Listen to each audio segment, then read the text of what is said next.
Maybe. I think we're live. Welcome, welcome. All right. Nice.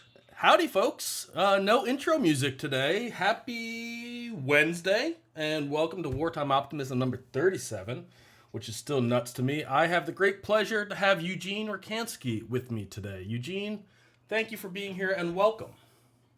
It's a pleasure, Mike. It's a pleasure. How are you, bud? You all right? I'm doing great, man. I am doing great, and I love that accent. I'm already happy. It's a good day. It is a good day. How are things going over in sunny old England? Well, it's not sunny anymore. It was sunny, but it's not anymore now. So, Well, hey, if you get a little bit over there, that's all you can ask for, right? well, exactly. Yeah, you can't. Yeah. Trouble is when the sun comes out, everyone rushes outside. Well, not anymore. They don't. But I was in Scotland for the first time a year or two ago, and my sisters were running a marathon, and the marathon happened to be like on a blue sky, sunny day, the first day that we got there. And so I got to see all of Edinburgh just sunburned to no end. Absolutely red. Just red. Just red. Yeah. Well, folks, we have a bunch of folks in the chat. Guys, thank you for being here as always. I feel like I should start with just a brief introduction of you, Eugene, for the people that don't know you. Sure. And I did a little scouring of the internet to find some of your work to show them. I know. Prepare yourself. You're a hidden man on the internet. Let's see if I can Sure am. get this to work. Okay, I think do this, and then I can move this screen, and this should play silently. Eugene and I met a year ago, almost a year ago. You were the opening talk last year at D2. And you came on, and I didn't know who you were, though I'd seen some of your work without having the name attached to it. And you gave this incredibly energetic, beautiful presentation, not only of rock and roll shorts and beautiful visuals, but also this incredibly unique, I felt, approach to your career, in the sense that what I said in one of the descriptions for this was you've approached your career and your clients in the way that a lot of us have approached our personal work, in the sense that you've looked at things that you wanted to do, and then you just figured out a way to do them. And it was an incredibly inspiring story. You've worked for bands like Prodigy and Madonna and Him, and brands like Pixar and AMD and Autodesk, which is obviously an all-star lineup. And we're seeing some of it here on the screen here. And it was just an amazing rock and roll show, and I absolutely loved every moment of it. It was nice and loud as well. It was nice and loud, which is, I think, the key requirement if you're opening a conference for your first talk. Well, that's what I do. Yeah, I mean, I always do that. Whatever show I sort of talk at, I always go and see the sound man first and make friends with him and say, look, if I keep going like that, you keep turning it up. Because there's nothing worse than sort of playing some tunes and they're a bit sort of low, or And I've given some talks at some quite sort of quiet sort of places, and I've always made sure that it's loud, because otherwise it didn't have that same sort of punch. Well, if you're watching some rock and roll or even like hip hop or whatever else, and you can't feel the music a little bit, you really can't hear it either, right? That's part of that experience. And I think your visuals accent that. They always have accented that. And the last thing you need is like a little tinny, Prodigy song playing in the background, barely audible. It's not the right experience. No. Well, it's not made in that. It's not made to be played like that. So, and it's cut to, they're all cut with punch. So, anyway, it's good. It was loud and it was good. And I like doing those ones. I did a Twitch stream yesterday, and it's very odd doing them when you can't see the crowd, because you don't know who's there. You don't know who you're talking to. You don't really, you ask, has anyone got any questions? And there's no sight, there's just complete nothingness.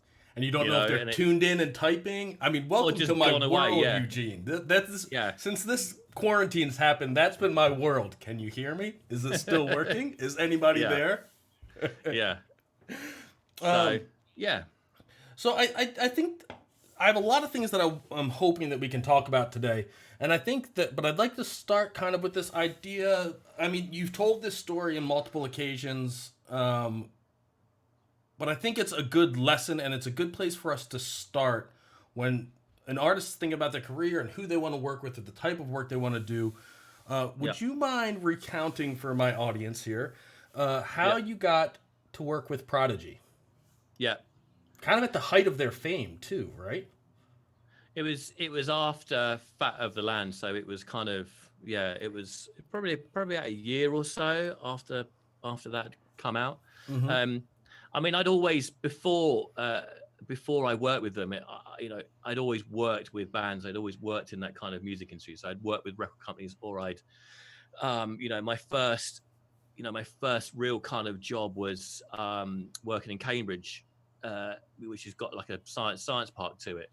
And I worked for a company there, and we basically pioneered the idea that you could put mixed media on a CD-ROM. So you could buy a CD that had tunes on it, so you could put that in your CD-ROM player, and you could watch your video, you could read the lyrics or see some pictures. You could then also take that same CD and put it in your CD player and listen to the songs. So we kind of we really pioneered this, and um we worked with people like Nine Inch Nails, and we did Take That, and we did Massive Attack, and we did some bits for U2. And it was like, when you're, how old was I? When you're 19, that's going backstage at a Nine Inch Nails gig when you're 19 is quite an eye opener to start with, It's and so. I'm thinking from like a, oh my god, I can't believe this is happening, and also I can't yeah, believe that is happening. I would yeah, imagine. that was pretty wild. And like from that early age, uh, my boss Graham, he was, he's still a good friend of mine, and we really were like the rock and roll stars of this kind of time. And we were in the Face magazine, we were on TV shows. It was like we did the live visuals for Glastonbury from a tour bus parked along the main stage, and we VJ'd all the tour visuals that played That's either side of the screens live from these two vision mixers inside a tour bus. And this is like, people come on the tour bus and they couldn't believe the sort of stuff we were actually doing. And a that bunch was of my kids, a couple introduction. of kids doing it.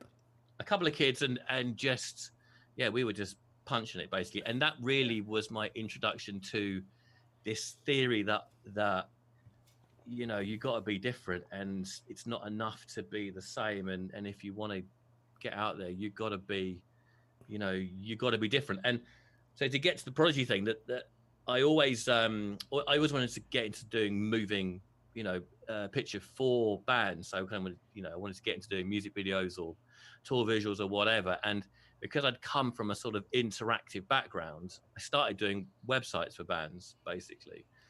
So I did some really terrible ones in the early days. I shan't mention who they were for, but one of them was for like a girl band in England called the Sugar Babes, and it was like it was like it was like an interactive chat room where you could walk around. You were a character.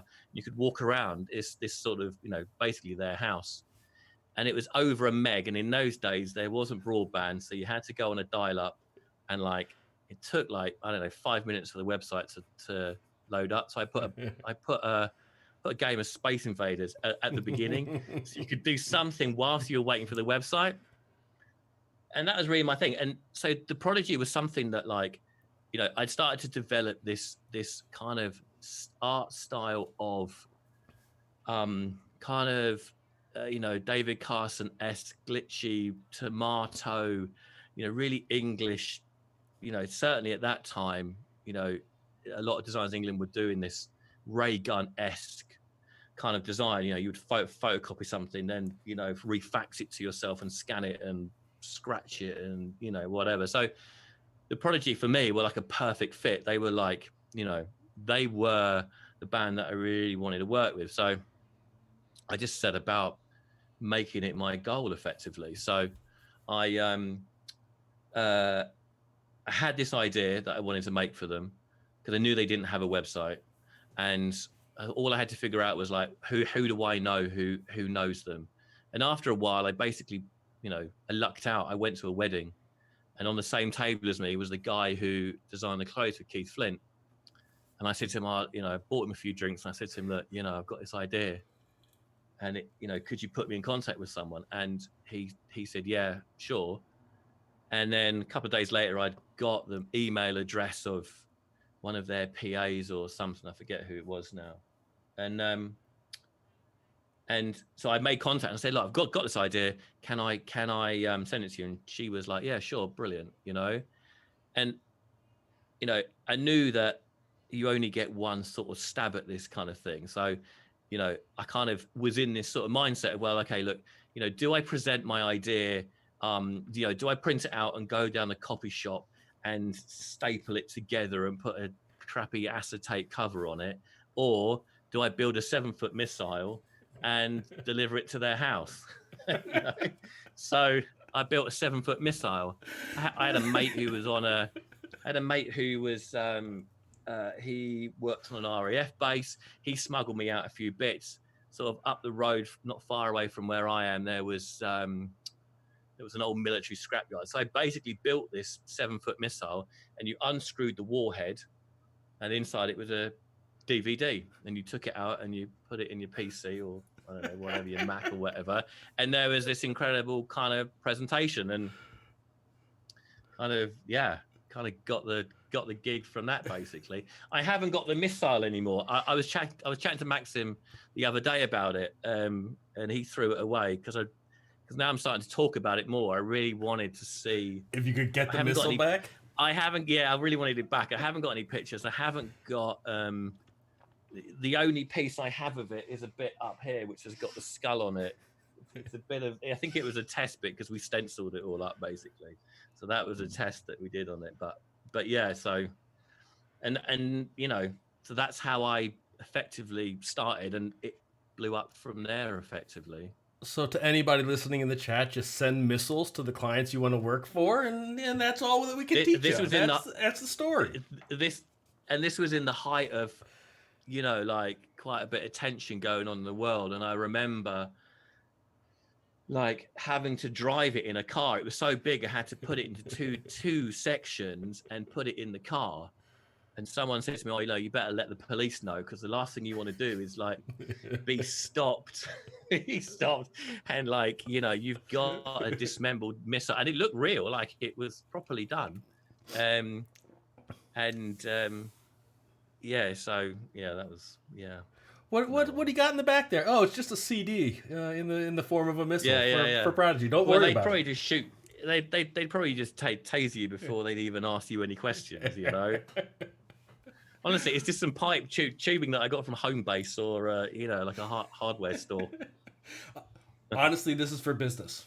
Don't worry about it. Yeah. It's not real, honestly. I mean, it's such an amazing story because I feel like so many of us, in the creative world, we think that, well, if we do good work and that work is out there, then more good work will come to us. And the projects that we want to work on, if we're doing high enough quality work and the like, will just kind of fall in our laps, or like an email here and there will get us that job. And I think that story really encapsulates the idea that if there's something you want to do, if there's a project you want to work on, you got to go an extra mile or to a military base to get it. Yeah, you do. And even if you want an internship or a job, or it applies in so many different ways. There's so much noise out on the internet and so much noise going on that my thing has and I've come from an industry where we used to send out showreels on VHS tapes. There wasn't any internet when I very first started. Maybe an old fart and sort of desperate for those times to come back again. But in those days you had to hustle more. Well, maybe not more, but it was a different hustle. Yeah. Well, the thing that I was just like thinking while you're saying that is that kind of hustle, even if the missile hadn't worked, right? Because they reached out to you shortly after the missile and you guys began working together. Is that correct? Yeah, they came back off tour and one day the phone rang, and I picked it up, and the voice at the end of the phone said, "Oh, hi, it's Liam here." And I was like, "Liam who?" He was like, "It's Liam from the Prodigy." I was like, "Yeah, right, whatever, mate." And he said, "No, actually, he is." I said, "Look, come on, look." And he said, I never forget it. And I mentioned to him, in the past, he said to me, "Look, you better stop now because you're going to make a dickhead of yourself." And I was like, "Oh, shit, right, okay." And I never forget it. And I lost a piece of paper, and I wrote down on this piece of paper, its line, and I showed it to my mate who was sitting next to me. And yeah, we kind of went from there. But yeah, I lost a bit of paper. You gotta start holding on to these things. You should have had a return label on the missile. I got a lot of old crap. I've got a lot of old bits. Just the missile bits I don't have. Yeah. Well, maybe in today's modern age, you got some kids in the house. You don't necessarily want bombs or things that look like bombs sitting around. You never know how they'll get misused. But I think that even had he not reached out to you right away, there's no way that someone comes home, sees a missile at their door, and doesn't tell that story to other people. That one point of contact as opposed to an email is he's still retelling that story even if he didn't work with you initially. And at some point he'd be like, "Who was that guy that sent me the fucking missile?" Yeah. Right? And I think that's probably about as smooth of a segue as I am capable of wanting to ask you about what is going on with Where Lightning Strikes, right? Because there's some teasers online. Hopefully some of you have visited some of the links. A School of Creativity, but I don't think there's that much more information floating around about it. At least I haven't found it yet. No, I haven't really released that much, actually. I sort of, it was something that I always sort of thought to myself that when I, not retire, but when I'm not sure what the word is, when I'd stop working, don't know. When you feel like time for a change? Yeah, basically, when a chapter finishes, then it's time for a new chapter. And I'd always wanted to open up my own school.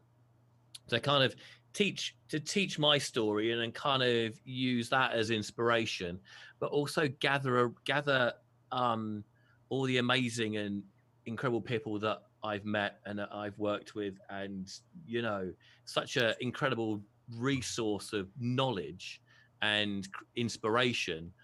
And I kind of got to a point where I just thought, now's the time to do it. At the beginning of this year, I just thought, I'm going to do it. I reached a thing last year where I always want to work with Red Bull, and I kind of picked them up as a client at the end of last year. And I just thought to myself, well, Red Bull's it's not the last client I ever wanted, but it's like, okay, I work with Red Bull. That's what I wanted to do.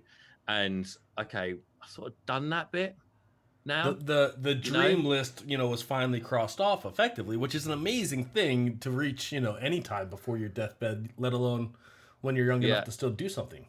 I mean, I still got a couple more. Don't get me wrong, but I just thought I've done most of the things that I cut. I've worked with the clients and the people that I cut. Most of them that I wanted to work with. So I just think it's time to do something different, and get out there. And I've done some lecturing at art schools and stuff in the past, and from a sort of student point of view, I've really noticed that there was a kind of a sort of lack of, when a third year graduate leaves, they I would always say to them, well, what do you want to go and do? And they were always like, well, I don't really know. So, their first thing was it would just, run home, stay at, go back home to mum's house for 2 or 3 weeks, and then run off to Soho with their portfolio, and with a sort of couple of beer labels and an iPhone app that they designed, and I don't know, copied Grayscale Gorilla's YouTube channel and done a couple of dodgy looking tutorials. So it's like, so I just thought, well, you should just pause for a minute, get your portfolio right, get all your ducks in a row,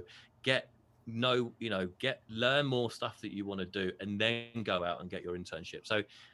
So my school is for students, but it's also for kind of freelancers and small studios who kind of, want to do more stuff. You know, they think, well, we're good at that bit. How the hell are we going to achieve, you know, this for a client? Or, you know, a freelancer who's got great skills but stuck in a kind of rut of doing work that they don't necessarily want to do, or they, you know, their personal work is, you know, could suit another sort of style of client. So it's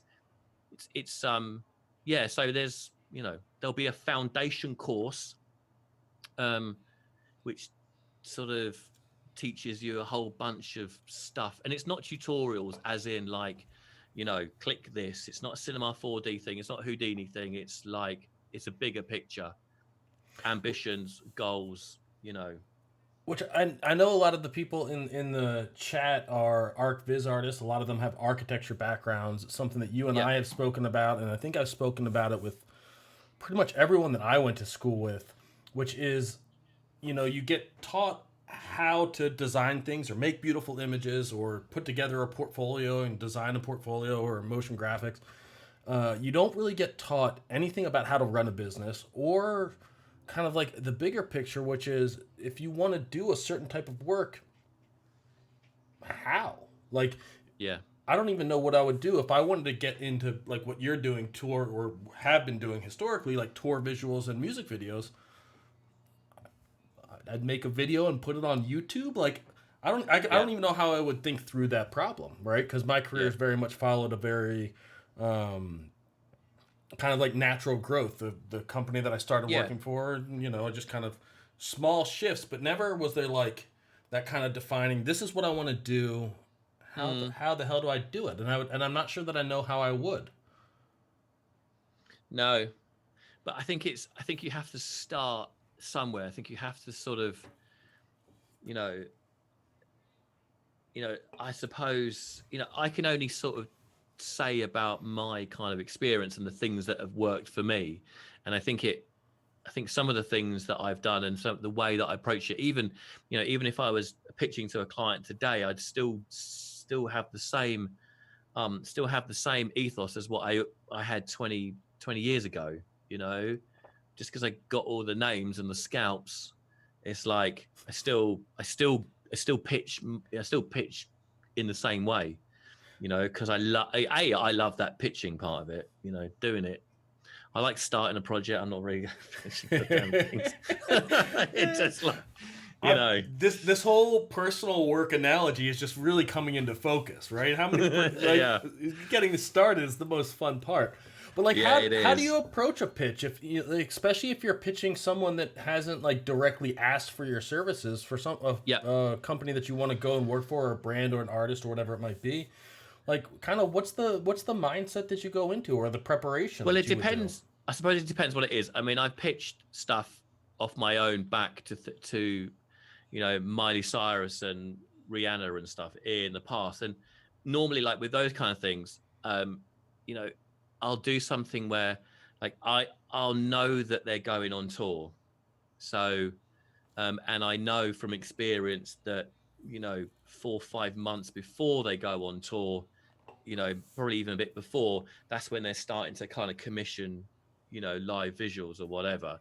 And I know roughly the people who within those teams who actually commission that kind of work, Um, so normally, like with those two things that I did, I kind of got it to a point where, like, if a new album comes out, normally that's a sign of a style.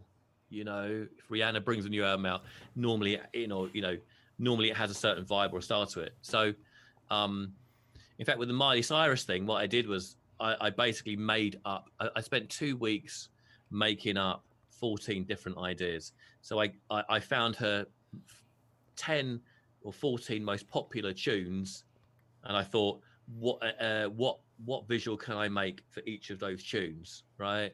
So I just listened to them and I went, okay, well, that bit I could do this for it, and this bit I could do that for it, and then I just cut the tunes together, and then I made, I don't know, maybe 7, 8, 10 seconds snippet of each of those tunes, you know. Um, so when I pitch, I'm really showing you kind of what you're getting, you And so know. and so just to be clear, and I think that I hope everyone's paying attention. this wasn't requested. You weren't being paid No. to put together this pitched idea. You had an idea. You did work. Effectively, you did work so that you could go to Miley Cyrus or her team and say, "I would love to Yeah. work on this. Here's kind of what I'm thinking." Right? So you could actually be pitching an idea, not, "Hey, I'd love to do something with you. Hire me."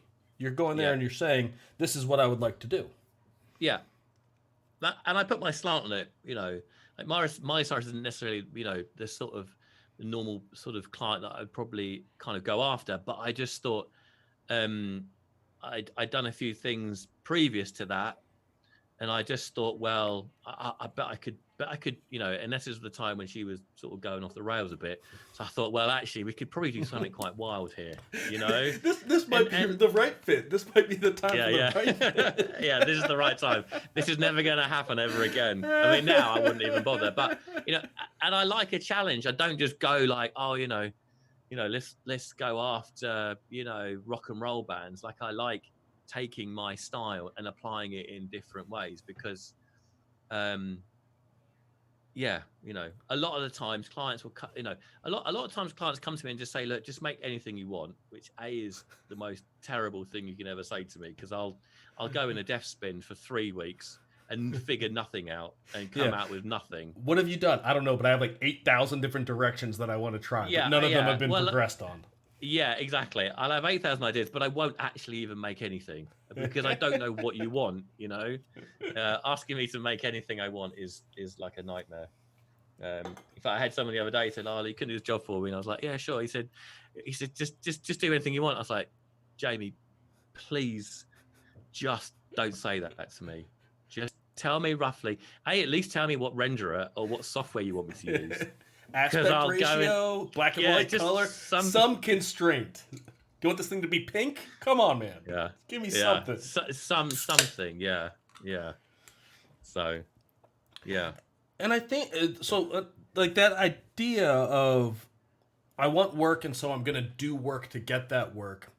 I think that it's probably important for us to like. That's very different from doing like work on spec. I think, at least to me, and maybe you have a different opinion. Right? That's saying I want to do this thing. I'm going to do some stuff and I'm going to present it, and she can take it or leave it, or they can take it or leave it depending on the case. And I think that that's very different from when you do see these clients reach out and saying like, "Hey, would you mind putting together some images? If we use them, we'll pay you for it, or exposure or whatever else." Like those are two different things, I think. Yeah. Well, going out on a limb here.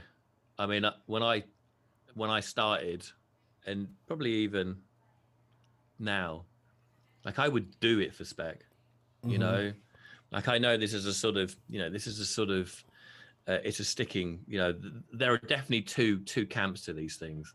Very One much. Is, this is my time. This is what I'm worth.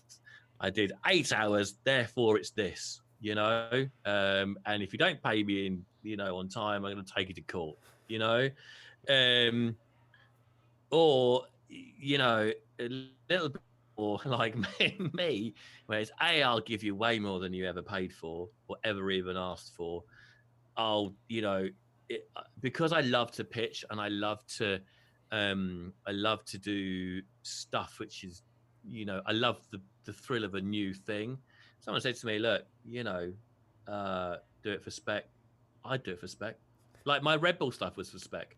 Because also the other interesting thing about a spec thing is, well, I wouldn't necessarily do it if it was like, do it, and if we use it, then we'll pay you. I think that is a slightly different thing. But with things like Red Bull, it's like, this is what we want. Can you make a whole bunch of stuff, and then we'll kind of get to that point where we can then discuss money and commission you to do the job. That I think is, the way that I go down roads, because because it makes it far easier if I've pitched, if you've come to me and said, oh, look, we're doing this, can you come up with some ideas? I already know that they probably want to give me the job because you're not, like, why even, get in contact. But I think by me giving you a whole bunch of ideas and you picking one, then I know that when we do start it, that whatever I make, you're already going to like it. You know. Yeah, and that to me, like, I guess that is on spec, but I don't think of that as on spec. I think of that as more of Yeah. like that's the pitching process. In a lot of industries, right? Like in advertising industries, you don't come in and present your body of work and say, and we'd love to do this for you. You come in with the, here's our position, here's our preliminary ideas and direction for your brand or whatever it might be. Yeah. You've put some thought and time into what the client's, identity that you're trying to earn the job for. Yeah. And then you either get to do it or you don't, Yeah. and then money gets talked about. I mean, most of the jobs that I've done, I've pitched without being asked necessarily. You know, Madonna is a good example. So off the back of the Prodigy, I then started to work with her. I started out by, and again, this is another sort of way that I kind of do it, is that like I started doing tour merchandise for her. Like And T-shirts, then, hats. yeah. Okay, yeah. So they would send me some pictures, and I did a couple of T-shirts for her. And then I'm like, okay, well, look, I've got you as a contact. So, and I know you're doing this. So they asked me to do a video for her, which I did a video. And then I realized that she's going on tour. And then I thought, well, A, you may never ask me. And B, you're not even going to wait for you to bother asking me. Mm-hmm. So I then did exactly what I do, spent a week or two coming up with an idea because I've already got that contact. I was like, I know you're going on tour. How about this for, to open her shows with? And I just think like, it's not spec.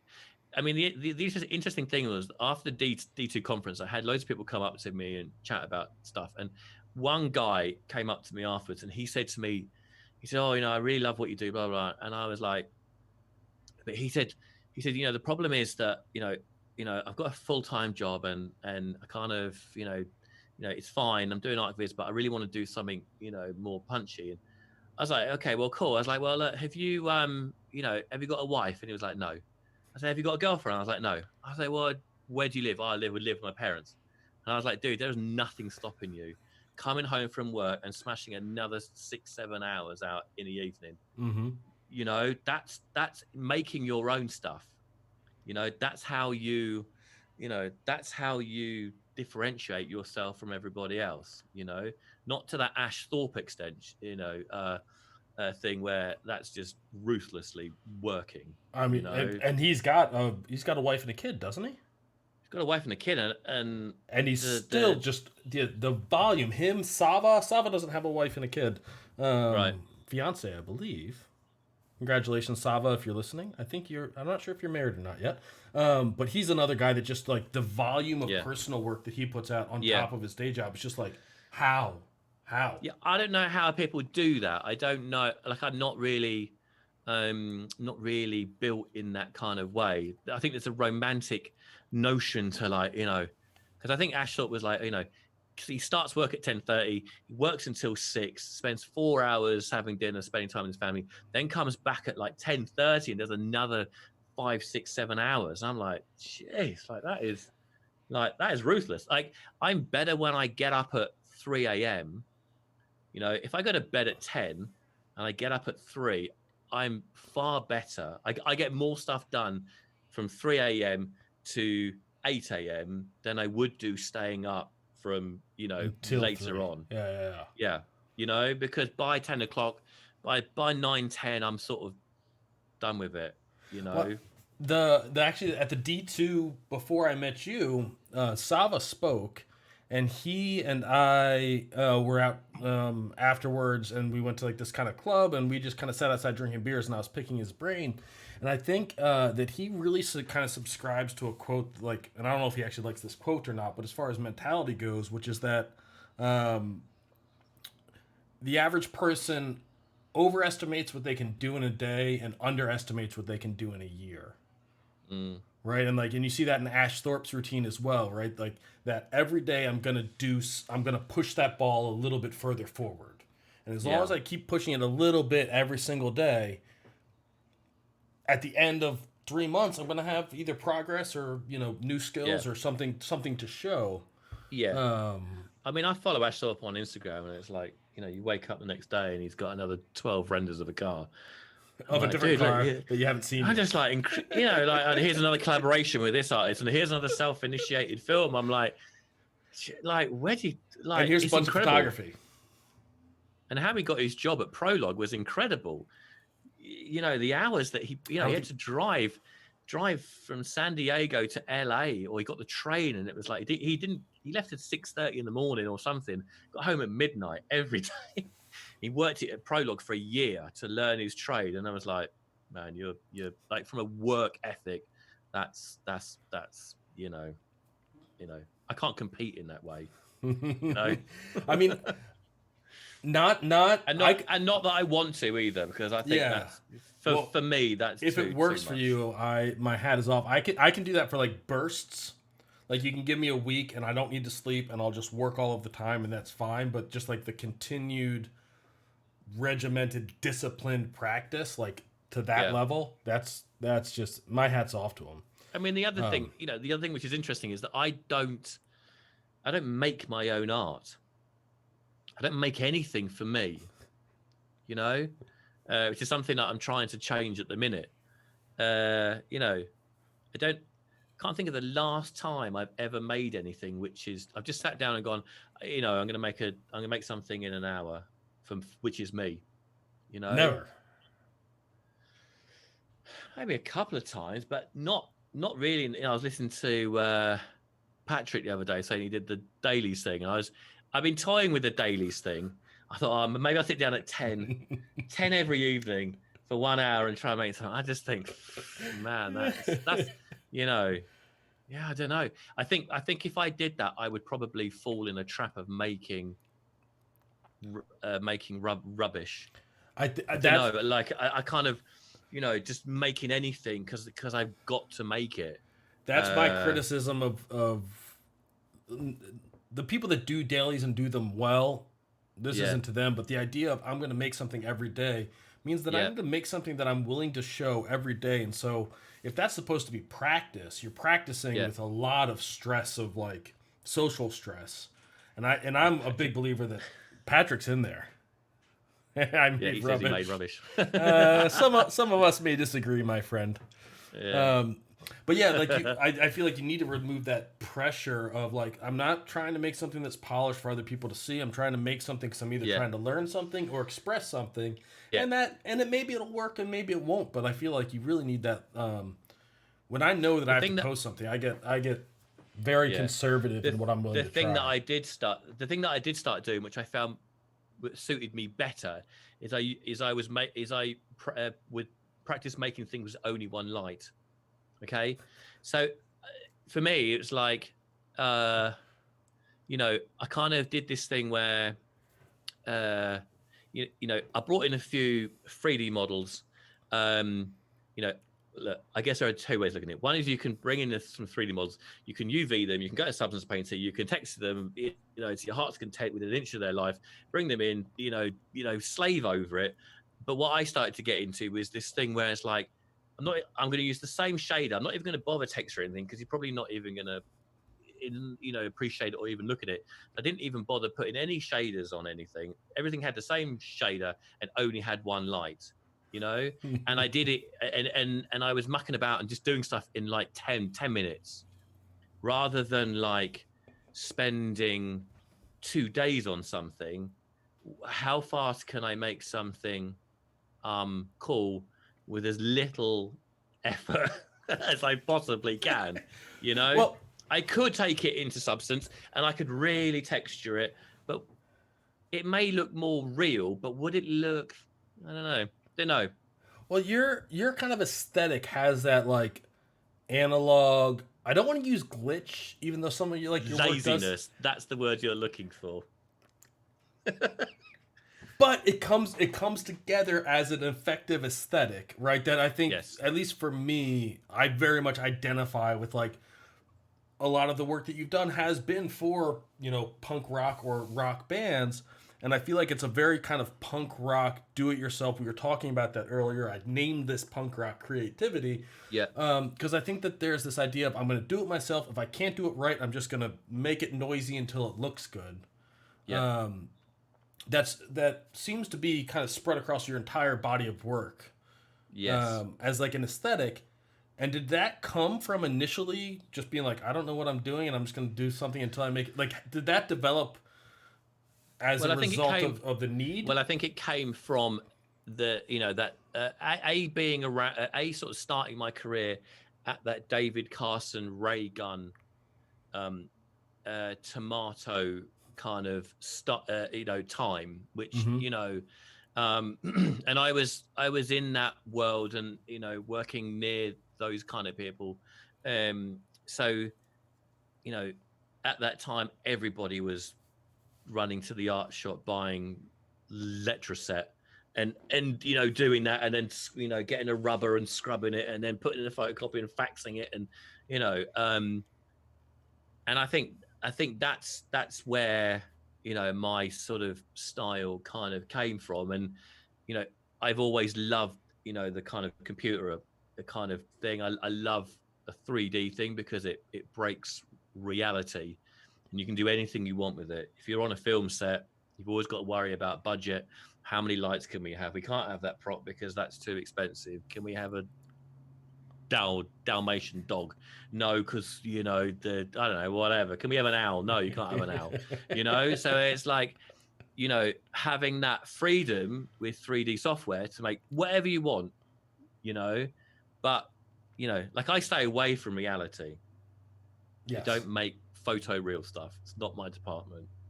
Go and see Ian. Is it Ian Spriggs? Is that the guy's name? The incredible portraits. Yeah, like you know, that's not my department. Like the last Prodigy video I made, we rendered it. We had to get it out of the door in two days. Sorry, not 2 days. In 2 weeks. I was going to say that'd be quite an accomplishment to make that in 2 days. So we didn't even bother waiting for the renderer to clean up any noise. I think it was like probably like 15 minutes a frame to have a clean, or a minute with noise. And we were like, okay, well, let's just use the noise, because I can't be bothered to wait 15 minutes a frame. And it's like, so I think the aesthetic comes from being. I always want to be authentic. I love old school analog things. I love plugging things in. I love trying to break software. I love, I love the kind of approach that software is there as a tool, but it's like, let's just break it. Like I'm doing this stuff for Pixar at the minute, which is all this new Houdini stuff, and I figured out how that, you can. I've got all these things that fall down, and every time it hits the floor, I turn the light on and off. And yes, you can keyframe that, But I figured out in Houdini how there's I forget what it's called now, like a listener. Mm-hmm. Every time there's a rigid body dynamics, it sends a signal, sends a value to the light intensity, and it's like that's a digital way of plugging two things together. Like I'm a fan of like wires and, Yeah, well, it would be just two contacts underneath the floor, right? Yeah. Waiting to touch. Yeah, so completely. You're doing it with the digital cable. Yeah, I've taken it. No one's going to notice. No one's going to know. It's going to look like an absolute shit show because it's going to be flashing on and off like anyone and going, crikey, that's rubbish. But to me, I know that it's plugged together in a digital way rather than me manually making things. So it's kind of this. It's still punky because I'm taking something that's not necessarily designed to doing something, and like when I do this talk, it's this thing where it's like, you learn your tools as well as you can, and then you break them better. Like, learn it well and then break it better. And then when you've learned it, then you break it even more. What is this software not supposed to be doing? What can I feed into it? What can I do with it that no one else is doing? Well, because that's where your uniqueness comes from. And would I be following that kind of line of thought properly if I said like your kind of style came from that ethos, right? Yes, completely. Like, and the tools have obviously changed a ton in the last 20 years, 10, 15 years. Yeah. But like that desire to like, oh, what else could I maybe get this thing to do, is what gave that like punk aesthetic its Yeah. initial start, all right, Yeah. and then is something that's been your kind of Yeah. signature style, so to speak, I throughout all like the using years. tools that no one else is using. I like using XSI. I mean, I don't really use it anymore. And I like using Flame because I know no one else is using it. You know, like, Flame is a great tool. And there are some incredible extra plugins. They're called matchboxes for Flame. It's for glitching. They're doing all sorts of They're things. called matchboxes. Yeah, they're called matchboxes in That's Flame. awesome. Flame is a wonky tool, I've and I never love it used because it. it's brilliant. Because it looks like it's actually, the interface was designed in 1992, and they haven't really refined it. Everyone who looks at it goes, well, I'm not actually going to use it because it looks Looks out awful. of date. Yeah. To me, it's like I'm at home in this thing, but no one else is using it. Therefore, I'm thinking, well, you're not using the same plugins as me. If you want to make a glitch effect, everyone's downloading Red Giant, everyone's downloading, I don't know, whatever, going to AE scripts. So everyone's glitch all looks the same. My glitch looks different because I'm using a tool that you're not using.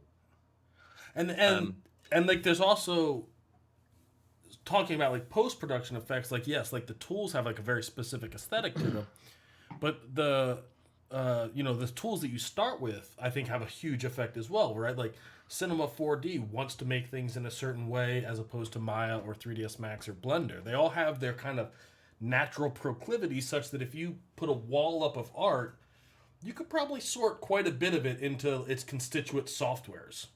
Yeah. Just visually, I think. Yeah. And I think that learning any tool is a matter of like, well, how can I get it to do what I want it to do, not what it necessarily wants to do. Yeah.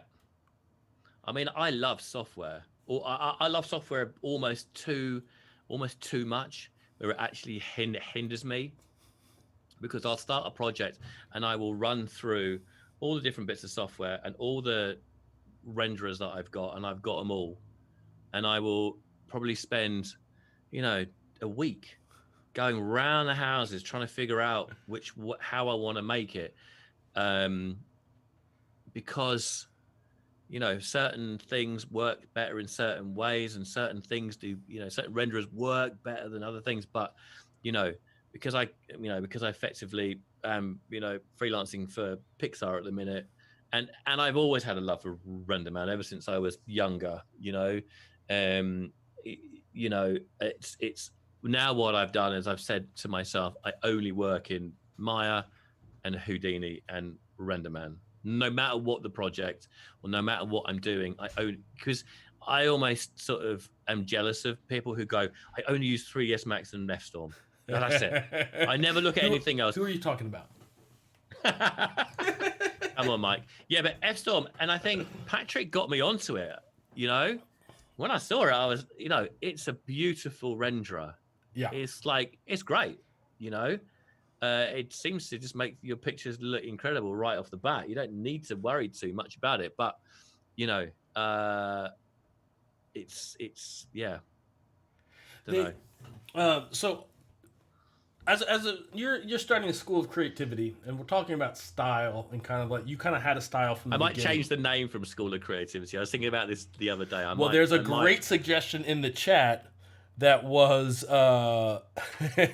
from Ian Johnson, says Eugene's Rock and Roll Finishing School.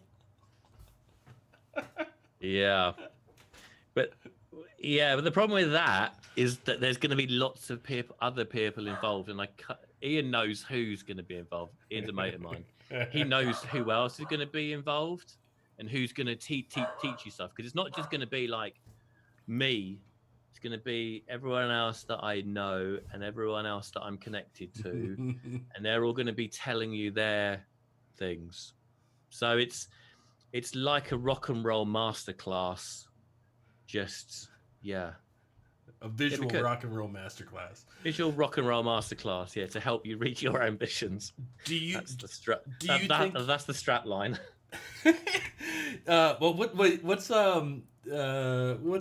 what's Professor X's? Are you a comic book guy? Do you like comic books? No. The X-Men school, the school for the for mutants is I can't remember the tagline.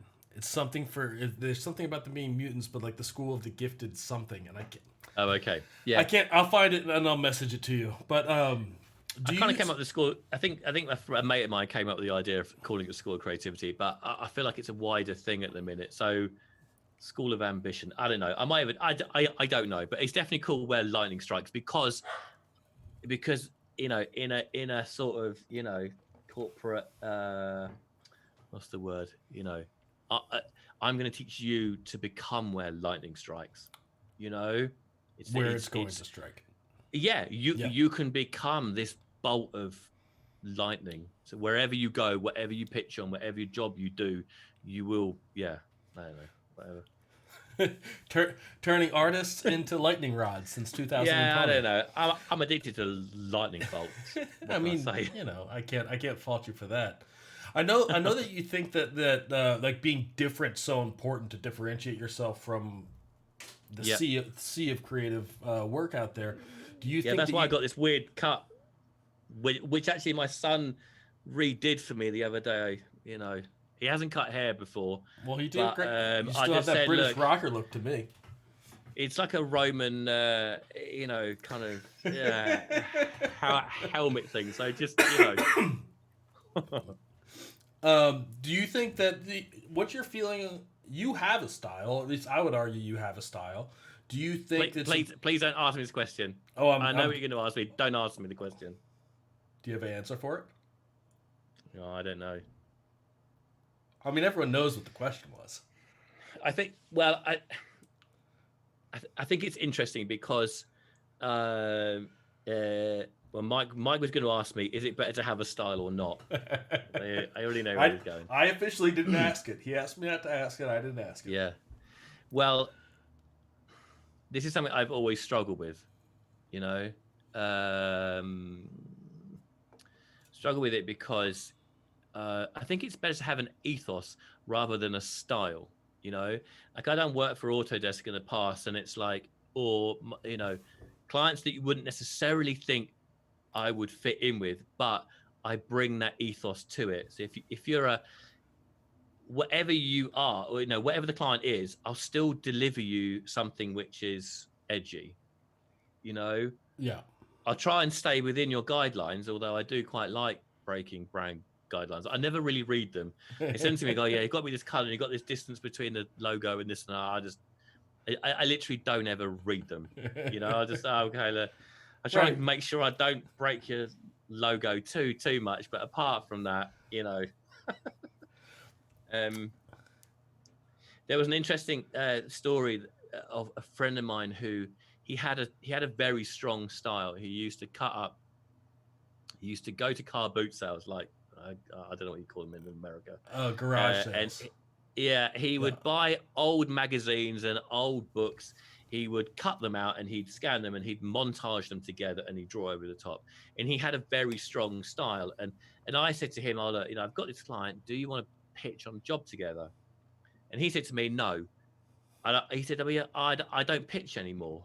And I was like, "What? Are you mad?" He's like, "No, I don't pitch anymore."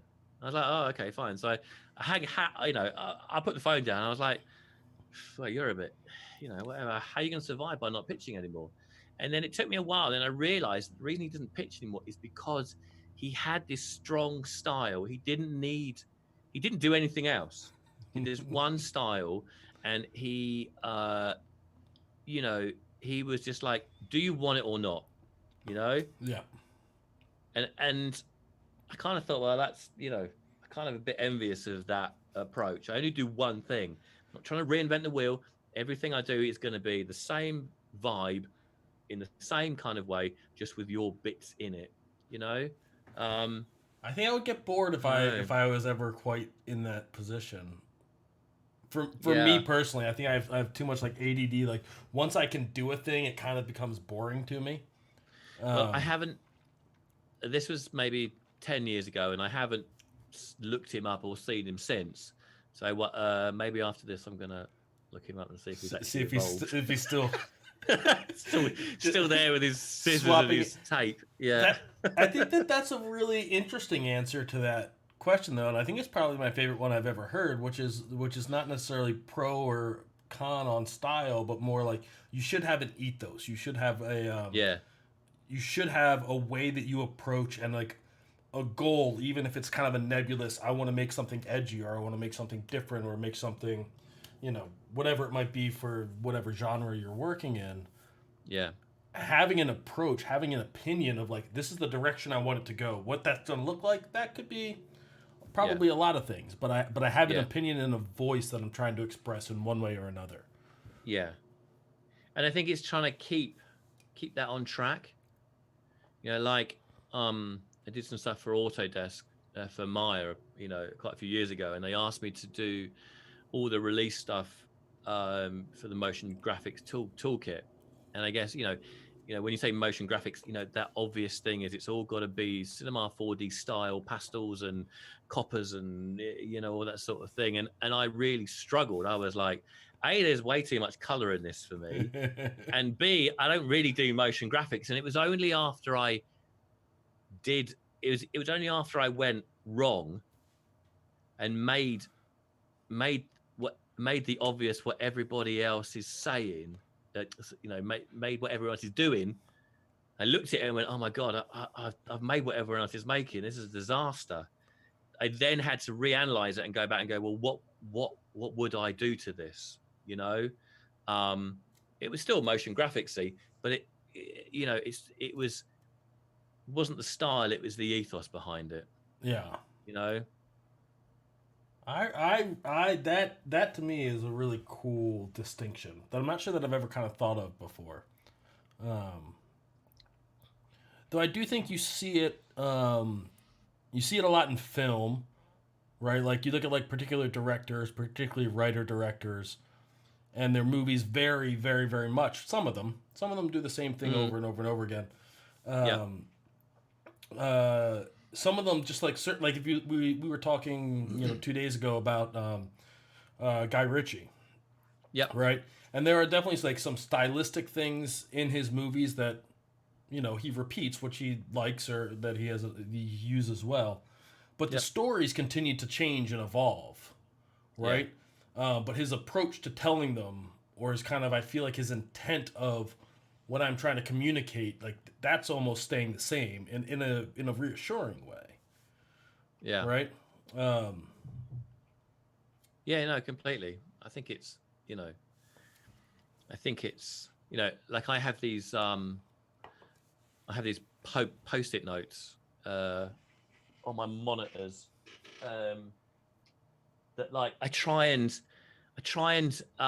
keep me on track. Is it, I kind of ask myself these questions. Is it what everyone else is doing? Is it, have I got enough depth to it? Is it, would so-and-so like this picture? Like there are certain. Wait, is that a good thing or a bad thing? Is it would this person it's a good thing, like because if I know, I'm not going to mention who the person is, but I use this person as a yardstick. If I showed it to this person, would they like it? And if the answer is yes in my mind, then I go, okay, well, cool. Well, I'll keep going with it. So it's difficult because I always forget and I always make rubbish and I always keep going wrong. But the trick to going wrong is is realizing that you're going wrong, and B, don't go wrong for too long. Don't go too far down a project where it's like it's caused you so much grief that you then got to go, oh bugger, I've made something awful. I've made something that wasn't me. I've looked on Instagram and I've spent so much time on Pinterest that it's dragged me down this way, and I've fallen for that trap and I've gone all the way and I've made something that isn't necessarily me. So yeah, I'm a big fan of going wrong. That's the Pixar fail fast, right? Like there's a lot to be learned in failure, whether it's because you're not being true to like what you want to do, or just because you had an idea and it didn't work. But if you spend too long failing, you won't have time to reverse course and Yes. find the And then right come track. back. Yeah. And they'll get a year and a half into Toy Story 2 or Toy Story 3. I forget which one it was now, and then go, well, this is not right. And they'll redo the whole, I think I was reading that Ed Catmull book, and he was saying Creativity Inc. about, yeah, it's a Well, great book. I think that they've rewritten almost all of their films pretty significantly, but yeah, it was either 2 or 3 where they It got to the a point, didn't it? And it was where they had yeah. like 9 weeks or 11 weeks left, and they're like, we want to change the whole. They've been working on it for years, and like the story wasn't working. They're like, we need to change the story, which means changing every scene, just about. But they Yeah. did it, and they like just barely hit their release dates, and obviously they went from a movie they were kind of all embarrassed by to another bestseller and box office hit. Have we got any questions, Mike? I don't Is there know. anyone? I've not. I've got to put my glasses on to see this bit. Oh, there you go. Professor Xavier's School for Gifted. So there you go. Which has That's the X-Men school, the school for gifted youngsters, school for gifted artists, school for artsy, school for creative youngsters. It doesn't have the same ring. Doesn't have the same ring I was hoping that it would. Guys, questions. What questions do you have for Eugene while we have him here? And if you hit @Drokey at it, when you type it, it pops up nice and bright and orange so that I don't miss it. Yeah. How Sava does it, he does not leave the house. And Patrick's suggestion, school for bloody wankers. Well, I don't leave the house, but I still can't compete in that way. Yeah, I know that feeling. Well, at least right now, we can all just blame that right now on COVID. Oh, there's a wide open question from Patterson Design, and as an upcoming school, I think you should have an answer. What's the future of creativity? Mike, why don't you go first on this one, Mike? Noise, glitch. I don't know. The future of creativity. I don't really know. I do have a couple thoughts on that, though. I'm just going to keep making the same old stuff. I might evolve a little bit, but for me, I've got my vibe, and I'm going to keep sticking to it. Well, I do. There are a couple. I don't want to get into like the trends of like technology with like AR and VR because that's a whole separate conversation. Yeah. But one of the trends that I'm at least noticing, and I think is going to continue, right? Like as attention spans, like at least social media attention spans, have like collapsed to you have like 8 seconds now, right? I think that the amount of content being produced is going up and up and up, which from a creative side means there's more work, but you have to be able to do it like quickly. The turnaround times, even in the last 10 years, I feel like it's more like how quickly can you get it to something acceptable.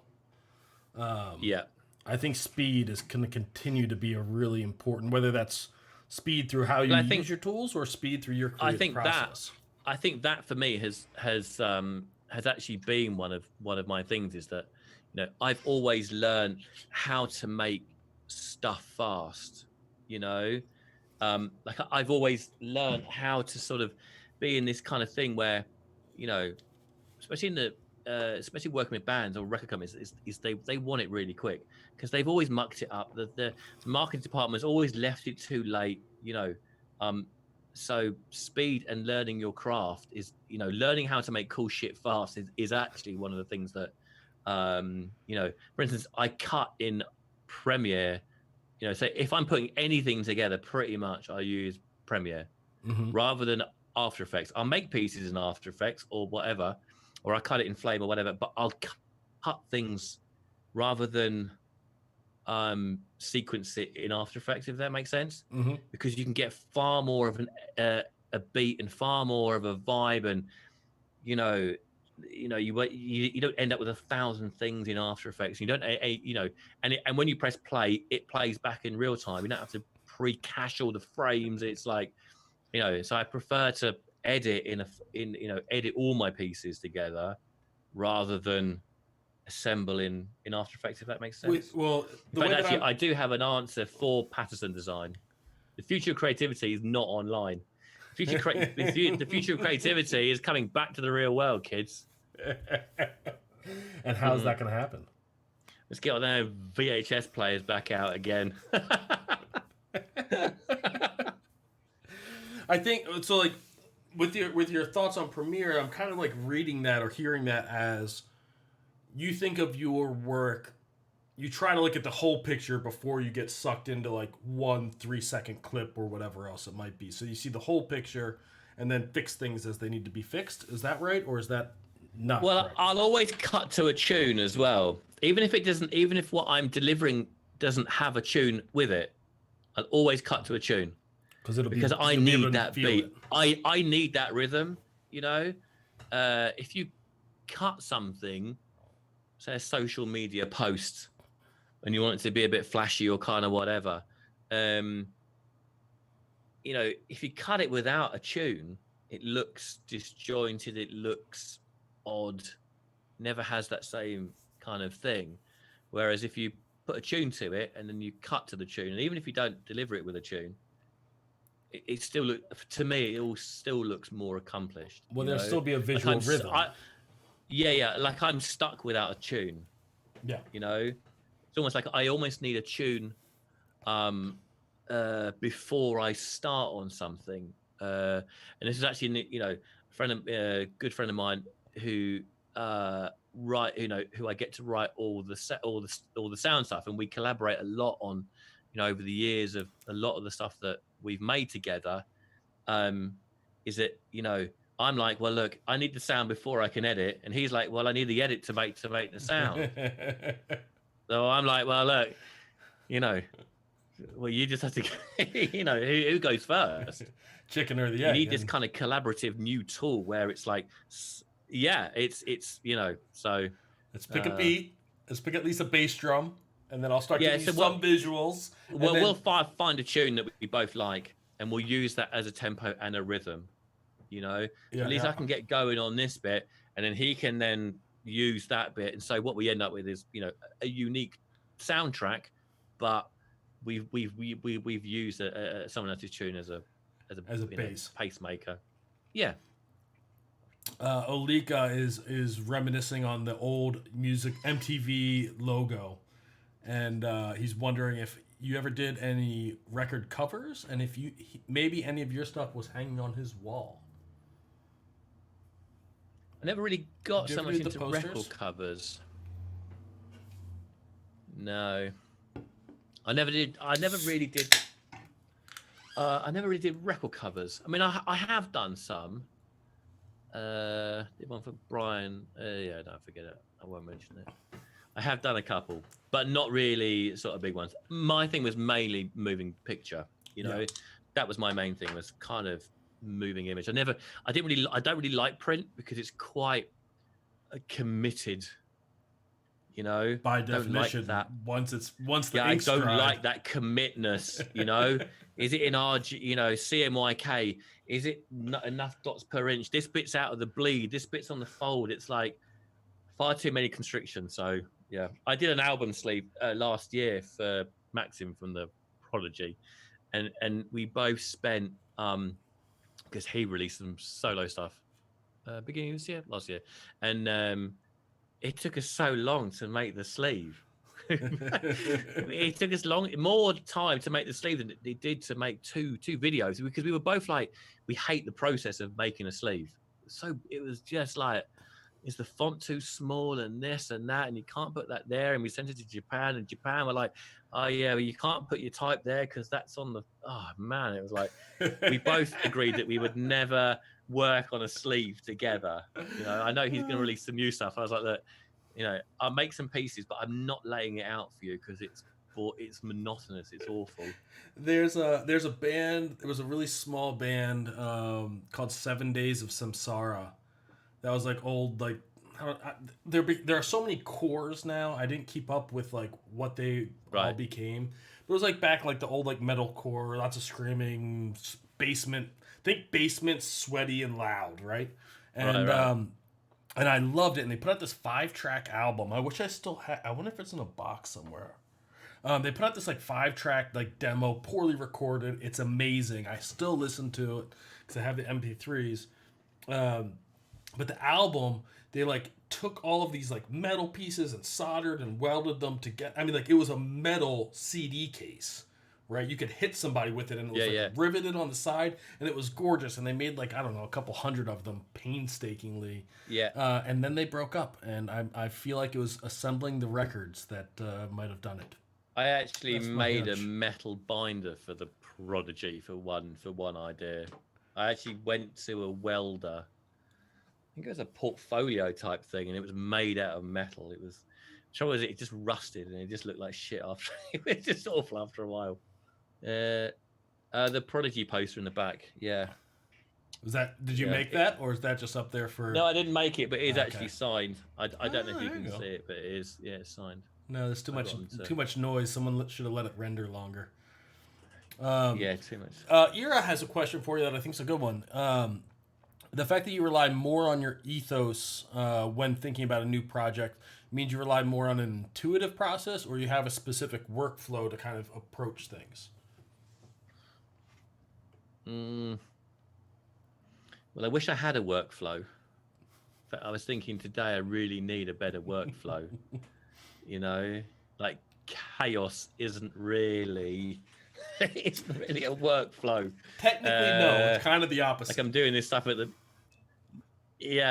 I'm doing this stuff at Pixar at the minute in Houdini, and I'm really trying to keep a workflow where I'm trying to learn about USD and this thing that you can make pieces, make loads of props, and then you keep them all as USD files, and it's like, man, that's a great workflow. So I try and do more of that sort of stuff. I don't really have a workflow. I just dive in. Is that a workflow? I think so. Don't know. I mean, I think that what he's saying, that's an intuitive process, and I think that is like, yeah, I have a thing to do. I'm just going to start doing things until I start getting some ideas, and then I'll start following them. I mean, I think I have a bag of tricks. Yeah. So if I'm doing an edit, I have a go-to bag of 6 different edit things that I always do. You can never underestimate the power of exporting your video, re-importing that that MP4 or whatever, playing it backwards at minus 10,000% and sticking it at the very end like a crazy rewind kind of thing. You can, like, I'll probably have a bag of 10 tricks that I do, so I can cut stuff really quick. Yeah, don't have to think it's a an invert, a stuttering thing, a kind of forward backwards thing, like how to flash frames over the top. I know that a single frame flashes better than 2 frames or 3 frames. So it is a process, because I can cut like I cut the last Prodigy video I made. I cut the last third in an evening, just because I knew what I was doing, and I'd done it. It was an intuitive process. And I didn't have to think about it. I wasn't making anything that was gonna, have to be polished or perfect or whatever. I think it was just. There are obviously like workflows that are very set in stone, especially like in big VFX pipelines where they need to be very controlled. But one of the things that I noticed whenever I do like live workshops, I do things obviously in a certain order because that's how time moves, right? Yeah. But I definitely get questions like, oh, so you do this and then you do this, or you use levels here and you use curves there. And when you watch it objectively, or when you watch like a tutorial on YouTube and they're doing things in a certain order, you have the impression, I feel like, that is the way that person works. Excuse me. When, at least for me, that was the thing that presented itself like at that moment. If I did it again tomorrow, it could be absolutely the opposite. But whatever I was doing, I was trying to solve some problem, and that was the first option that presented itself, and I tried it, and it either worked and I kept moving, or it didn't, and I deleted it and I tried something else. Yeah. I think the thing with, like I'm working a lot in, you know, uh, I think what I quite like is a kind of, in some ways, I like someone to tell me the right way of doing a certain things, because that calms my brain down, and it stops me having to think too much about lots of different things, so I can just get on with this bit. Working in that kind of Houdini sort of style, there's like, 3, 4, 5 different ways of doing the same thing, but wish someone would just tell me, just do it this way, like this is the right way to do it, so I didn't have to figure it out myself and worry whether I'm doing it the right way. you know Do you so worry about that? Because for me, I always love, for me personally, I love knowing, if for like a simpler example, like the difference between levels and curves, right, in any editing software, right? Effectively, they're doing the same thing in two slightly different ways, right? And I use both of them pretty interchangeably when I'm working, because if I'm just lifting blacks, it's easier just to control L and slide that, as opposed to lifting yeah, the blacks and curves for my brain. right, But I like knowing what the difference is, and there are times when it actually makes a difference, right? If I'm trying to clip things to a very specific set, curves are give me more control on moving things, adjusting colors, but right. levels give me more control as far as setting actual values. And that's where, Mike, I would want you to tell me, don't just learn one of them. Interesting. Because a lot of the things that I make don't have to be, you know, don't have to be specific. They don't have to be spot on. You know, and I avoid that. It's not like I'm sort of rendering Beats headphones or something where it has to be, everything has to be perfect, or I'm doing ArcViz stuff and this has to be perfect. The concrete has to be perfect, or the car has to be perfect. It has to be this color, or kind of whatever. So I don't really get in this kind of, I don't have to worry that kind of thing. You know, I like to know that just use levels, because you'll get all the things you needed that I need from it. Either And use levels or curves. it's simpler than curves. It's simple, basically, because I'm not doing product stuff. I'm not doing that slick, beautiful thing, iPhone kind of commercials where it's got to look incredible. You got that perfect moving reflection, that highlight. Like in my world, black is black or red is red. Like there's no We're 0, 255, and then yeah.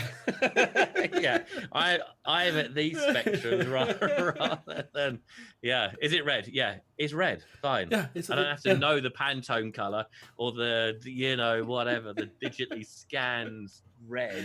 It's red, right? Fine. It'll do.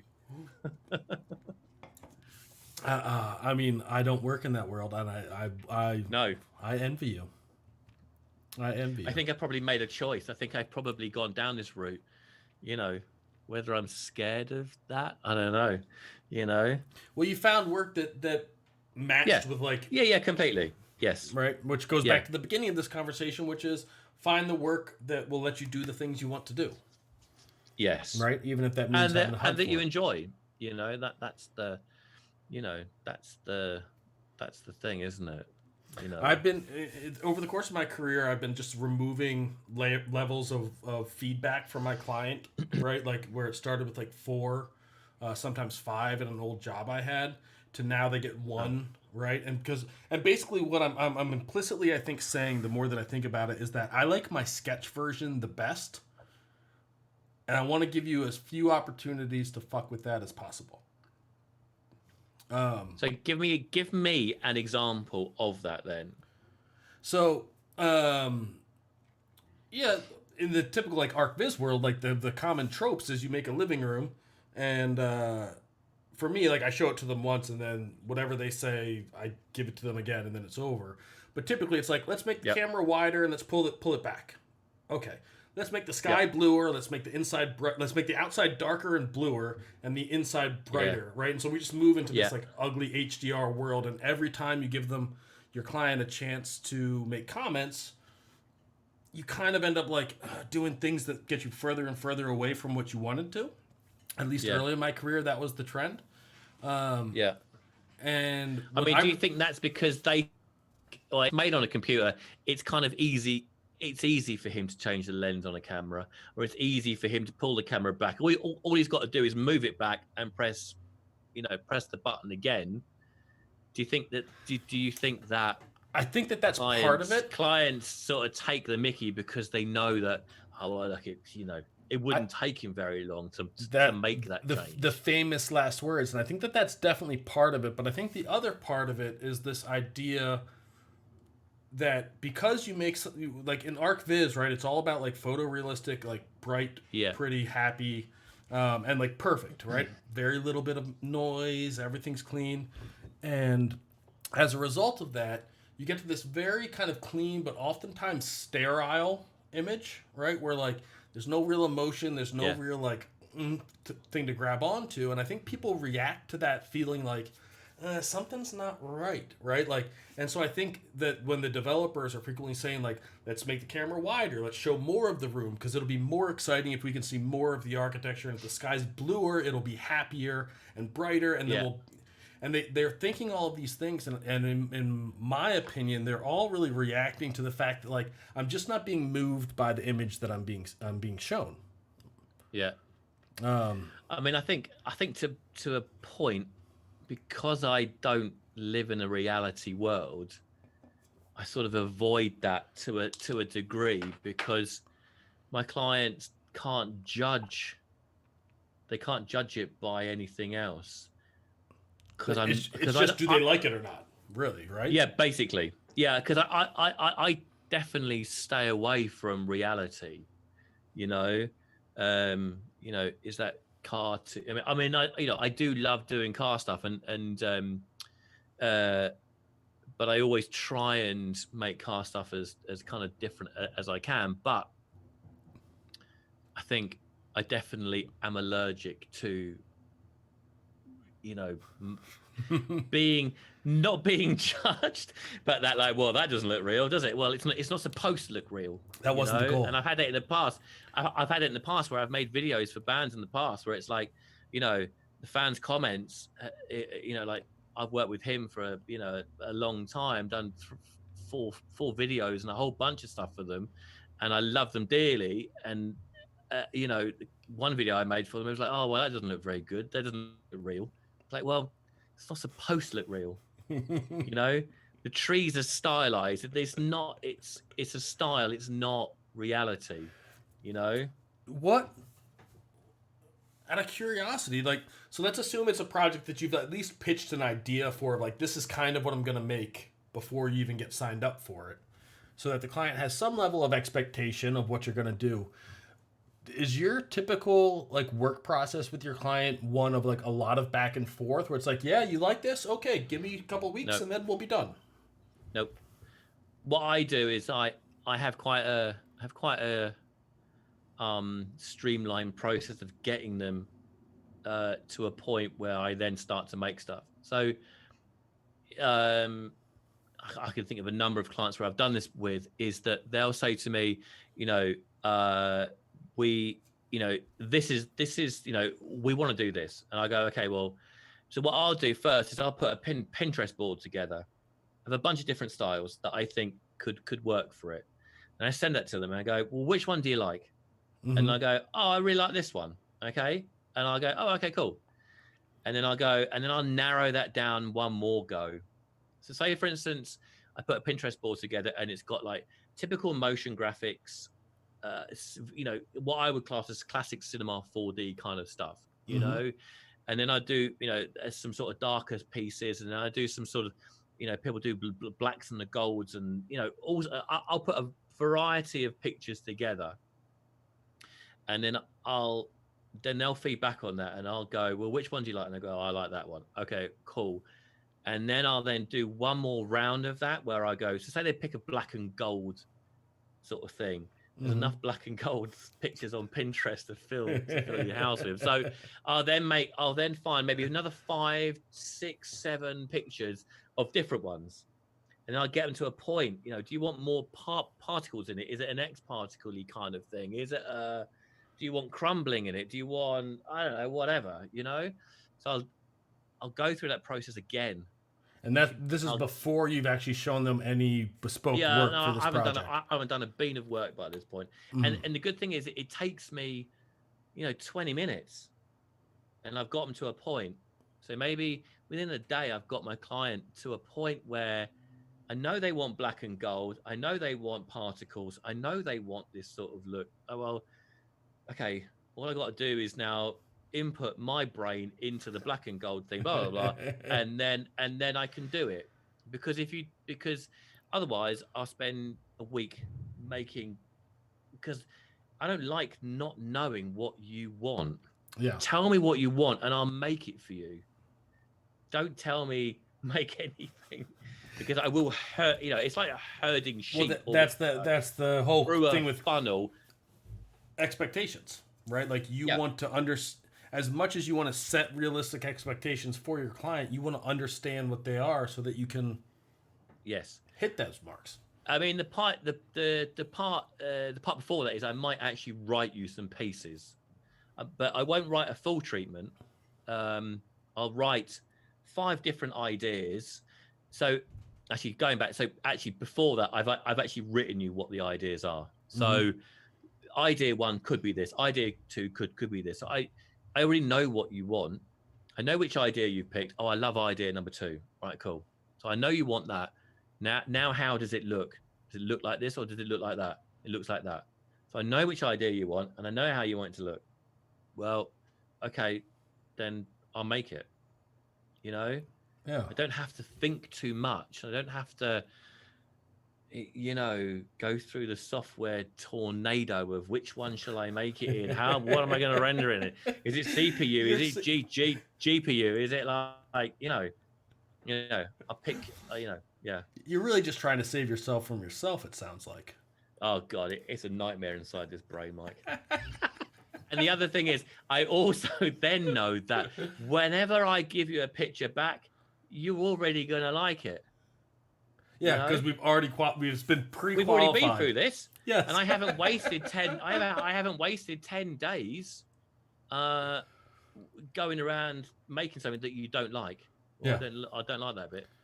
Because most clients really know what they kind of want. They just can't say it, or they can't, show them a picture and they go, yes, I like it or not. Yeah.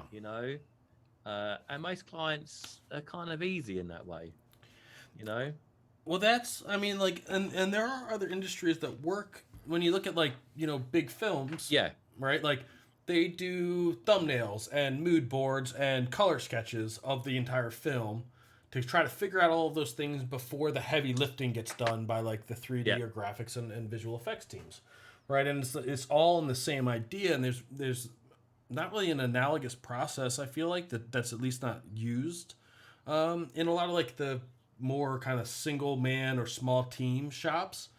But the idea is let's do something quick to figure out what we're going to do and get it approved before we go spend days and weeks or months on it. Yes. And also, I guess there is that other thing where if I pitch you some visuals, do you go down that route? And again, it's a decision. Do you go down that route of, I'm going to make you 1 or 2 finished pieces, right? That might take me a week, I don't know, whatever. Or am I going to knock out a bunch of pieces that aren't quite finished, but I'm just trying to, because clients never read what you write to them. So many times I've written an email and gone, here's some pictures. Now, I want you to note these points. A, I'm not happy with this bit. B, ignore that bit because I know it's not quite right. But what I want you to look at is this bit. And that they're going to reply back to you. Oh, they're never going to read. There's that one bit that you told them to ignore. Well, they just won't read what you've written. They just won't read it. They'll go, oh, well, you showed it to the creative director and he didn't like it. But did you read the email? Well, no, we just looked at the pictures. So you're always in this, how far do I go at this? How far do I go at this first stage? Yeah. Do I invest more time and give you something where it's like, yeah, you know, this is almost finished? Or do I step it back and I just make a bunch of stuff? It's rough. Don't worry about the UVing or the bits and the, I don't know, whatever. It's like, is the vibe right? That's why I found the Pinterest Pinterest bits. You know, I take it out of Pinterest and I put it in a PDF and I make it lovely. Yeah. You know, I don't just send them a Pinterest board. And in fact, I probably have done. I probably have been that lazy where in fact, I know actually, I know one client who's the world's biggest phone maker who I have, and he's a good friend of mine who works there. And I have done exactly that where I've just gone, he's a good mate of mine. So I kind of already know, here's a Pinterest board. Which one do you want? You know, if I didn't know him, I probably wouldn't send a Pinterest. Well, you would, just it would be disguised not as Pinterest, as a mood board in a PDF. Yeah, basically. But, sometimes presentation doesn't matter. Sometimes it's everything. Right?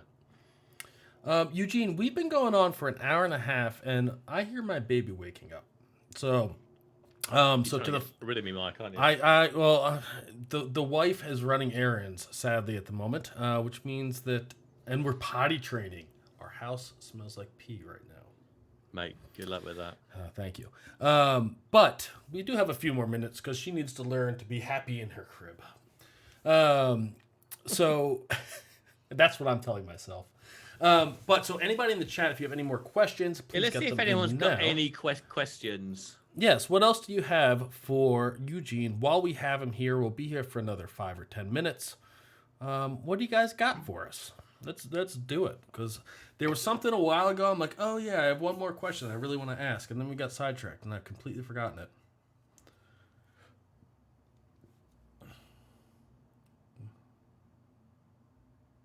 Kind of believe when you can listen to other people talk about work problems. I mean, I love hearing problems that aren't my problems, because it's like, yeah, that sucks for you guys. Yeah. I mean, there's always problems, isn't there? You know?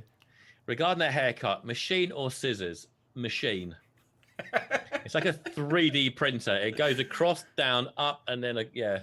I was picturing the vacuum scissor thing. You know what I'm talking about? See, now I know what Patrick's going to do for his next render. He's going to do my machine. It was algorithmic driven. Yeah. Algorithmically driven. I'm gonna arrive tomorrow with a few questions for Patrick. Oh yeah, so you're teaching him tomorrow, right? Tomorrow I am teaching Patrick post-production. He sent me a render. It was the render that he did for Fabio's Macintosh competition like a couple weeks ago. And he sent me the render, and then I had to render out a couple render passes to show him how I do things. And I'm like, can you give me the raw render? Because something went wrong. He says, oh, the final was the raw render. And I'm like, so you did no post? He's like, nope. And I'm like, well, then I at least have something I can teach you. If you haven't done any post, I could probably do something. But yeah, he's all about the straight out the frame buffer. And I'm all about, like, how quickly can I get out of 3D and get to fixing it in post? There's so much more you can do afterwards. You know, you look at a render and you just think, oh man, it's like, it looks cool, but you jump it into Flame or Nuke and you can, then you go back and look at the render. It's like, well, that looked rubbish, you know? There's nothing better than at the end where you're like, oh, I'm pretty happy where this is. And then you look at the original and you just kind of toggle back and forth, like effects on, effects off, or, you know, layers on, whatever it might be. And you're like, I made that better. Hell yes. And I guess that's the thing with things like F-Storm and Redshift or whatever, is that they do have that, you know, you can color correct it and add glows and blooms and, you know, all that other kind of stuff in the renderer, so you feel like there's no need to go anymore. You know, but there's so many things that you can't control, or that just take a ton of work to do in 3D, and it's like a layer. It's like a one quick layer in post. You know? Yeah. Yeah, damn right, Milan. Post for life. I'm all about it. Like, and there are things that are easier to do in 3D, right? Like if you want like really perfectly perspectively correct volumetric lights or whatever it might be, sure, render them. But if you're just going for a mood, painting them in post is a much faster and controllable way to go about things. Right. Yeah. See, that's the thing. I can't draw or paint. So you're gonna have to teach me how to do that, Mike.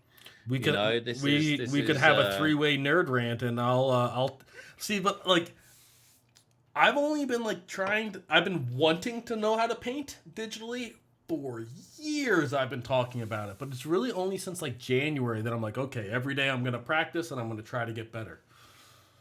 And you know, it's ups and downs, but I feel like the general trajectory is positive. Yeah. I think there's, Michaela has an interesting point. I mean, it's that kind of, trying to stop yourself from perfecting everything in 3D. I think it's that thing where it's just,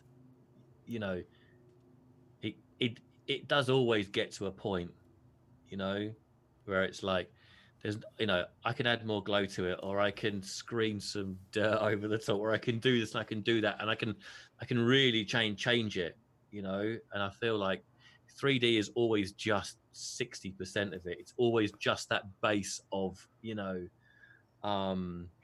is always that base. I mean, I've never given anyone anything straight out of the Nor have I. frame buffer.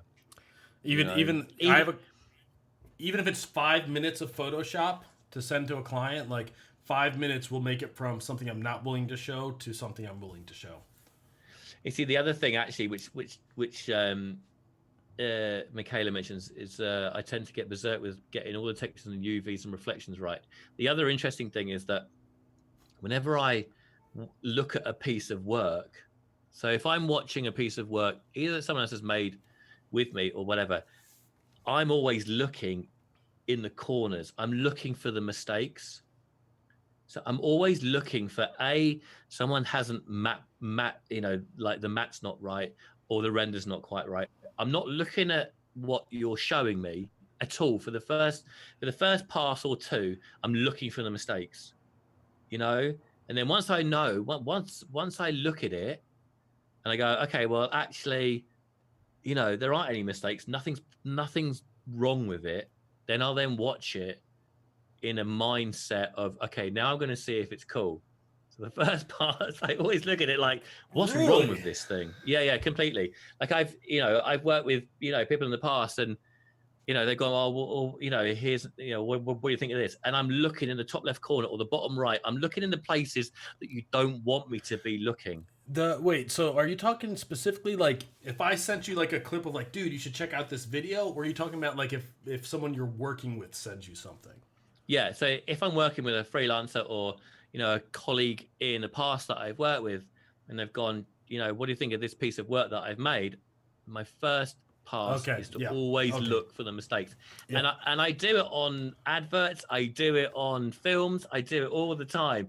I'm looking to see who hasn't done their job right, who's thought, oh well, no one's going to notice that bit. I'll try, whatever.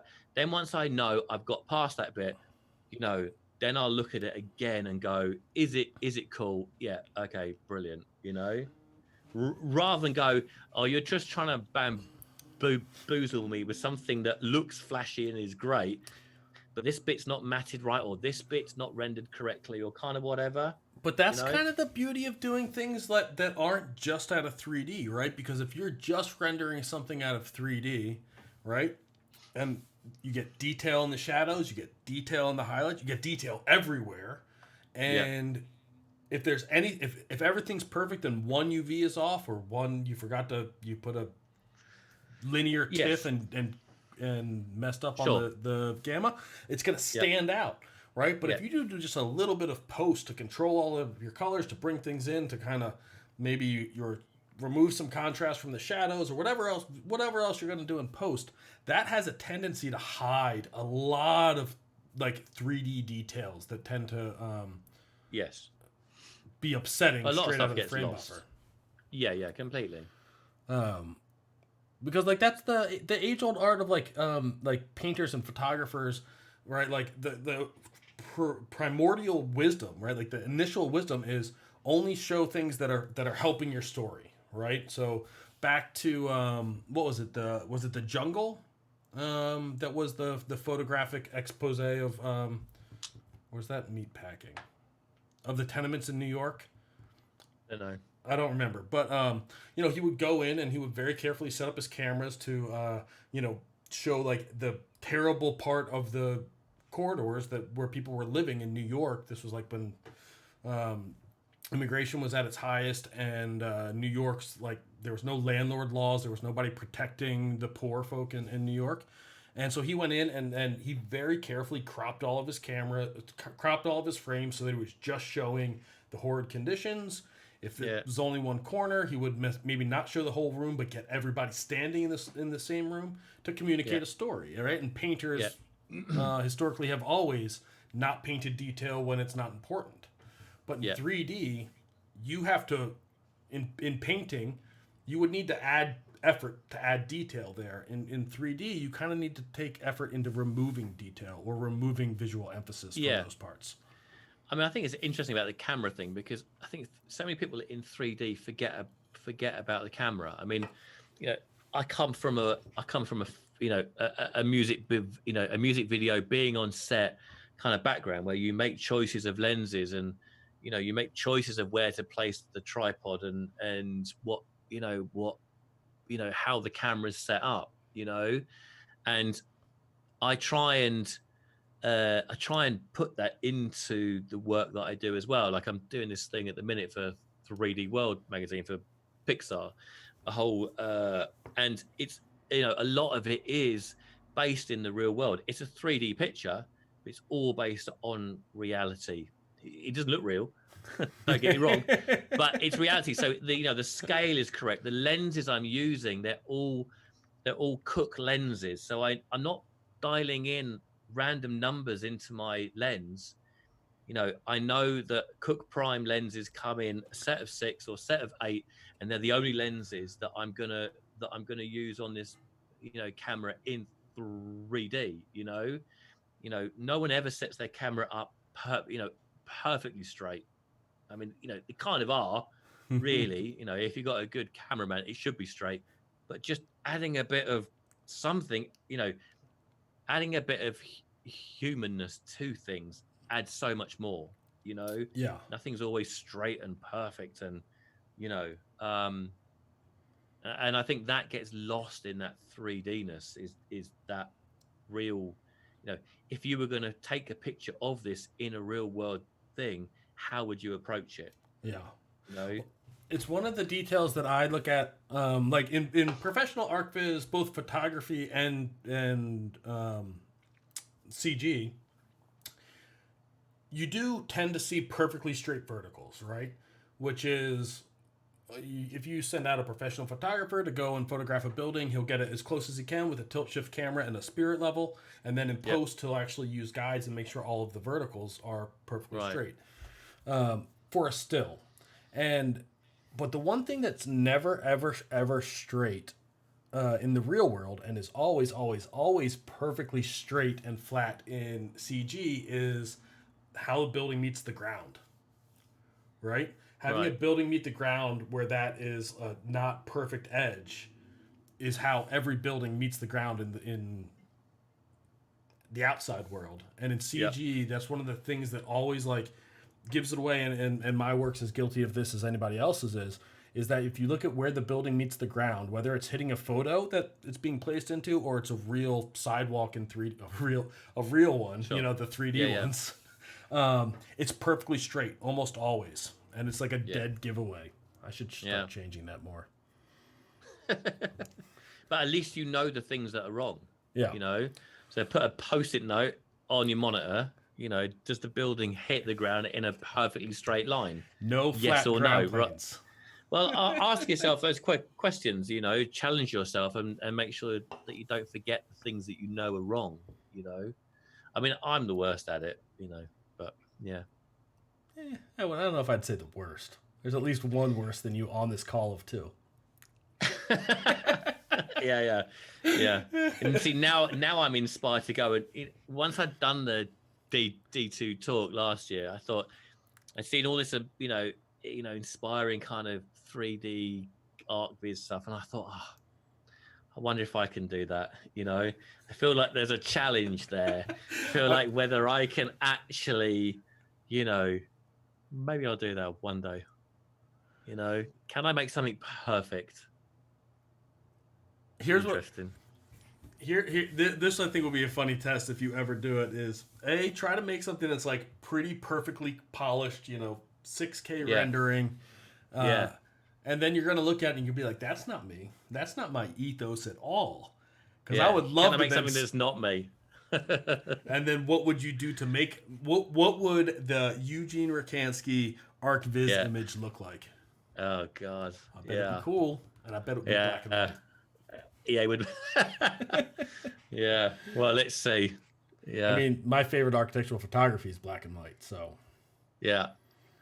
Yeah. Oh, well, there you go. Well, there's a podcast for another time. Me in, me trying to make a picture perfect in, an hour. I love it. Tanya's a fan of a 3-way nerd rant. Patrick's wife. Interesting. We could do painting. See, I don't know how much I could teach you. I can teach you what little I know if you want to learn how to draw poorly. I think a 3-way nerd rant is quite good. I think we'll have to figure it out. I'm sure Patrick's down. Maybe we shouldn't even have a subject. Maybe we should. Maybe people should come with a subject, and we just discuss it. Or the three of us come with one thing that we want to teach the other two. Oh yeah. Well, I can teach you RenderMan. I've never used RenderMan. Oh, there you go. I've never used it. There you go. So I think that's a good spot. I think that we should do this again. I want to thank you for being on the show. I've really, really enjoyed talking with you both today, and then the chat we had a couple of days ago was an absolute pleasure for me. Good. Folks. Well, I'm glad I hope it's useful. I hope people have kind of watch it and think, maybe I'll give, to think about things in a different vibe, in a different way. I think that's why I enjoy our conversation so much, is because you have a different like professional track than I was on, but I feel like just an ethos. There are so many things that we didn't get to that we talked about a couple of days ago that I think are still great ideas. Yeah. Because I think that you come with a very kind of unique perspective, both on career and creativity, and I hope that you guys enjoyed that. And I think that we should definitely do more. I'm definitely game if you are. I'm thrilled to have you here. Yeah, no, good. No, I'm definitely in. Yeah, no, awesome. I'm up for more chats. I think it's good to just, it's almost like this is a first chat. We kind of got this bit out of the way, Yeah, we hit all the bullet points, I think.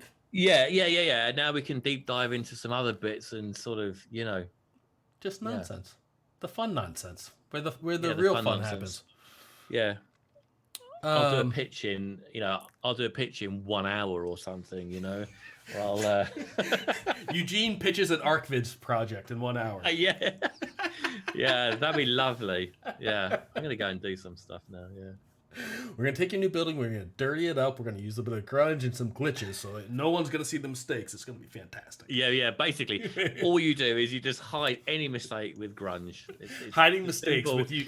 It's such a simple, vibe. Hiding mistakes with Eugene Riecansky. That's what needs to happen. Yeah. Yes. All right, guys. Eugene, again, thank you so very, very much for being here. It has been an absolute pleasure for me. And folks, thank you guys for hanging out. I know this was a little bit of a long one, but I hope you enjoyed it. I definitely did. And yes, tomorrow it's going to be me and Patrick, and I'm going to try to teach him some post-production, which apparently he doesn't do any of. So the bar for teaching anything is pretty low. And so is Patrick going to be drunk for this one or not drunk? I mean, I think he should be drunk. Patrick doing post drunk. Is that the title of tomorrow's show? Mike doing. Can we do Patrick doing post drunk and Patrick doing post not drunk? See which way he's better at doing post. Brilliant! What a great idea! You see, I just can't stop. And we're not even paying you for these. Listen, I work for free, Mike, so you can have it. That's on spec. There you go. Yeah. Take it. It's yours. Oh, man. All right. Well, Eugene, stay on the line for a second. Guys, thank you once again. We will see you tomorrow with Patrick. Same time as always. It's going to be awesome. And Eugene is going to be back. So please send Eugene thanks. His Instagram link for the new school. He just started the account. Give him a follow. Nice. And yeah, we'll see you guys tomorrow. Thank you again. Thank you very much. Cheers. Cheers. I don't even know where the camera is. And then we do this awkward thing where I got to press 2 buttons and we do boops. And so we go boop. But we have a second one now. That's the awkward bit. And then you got to go boop.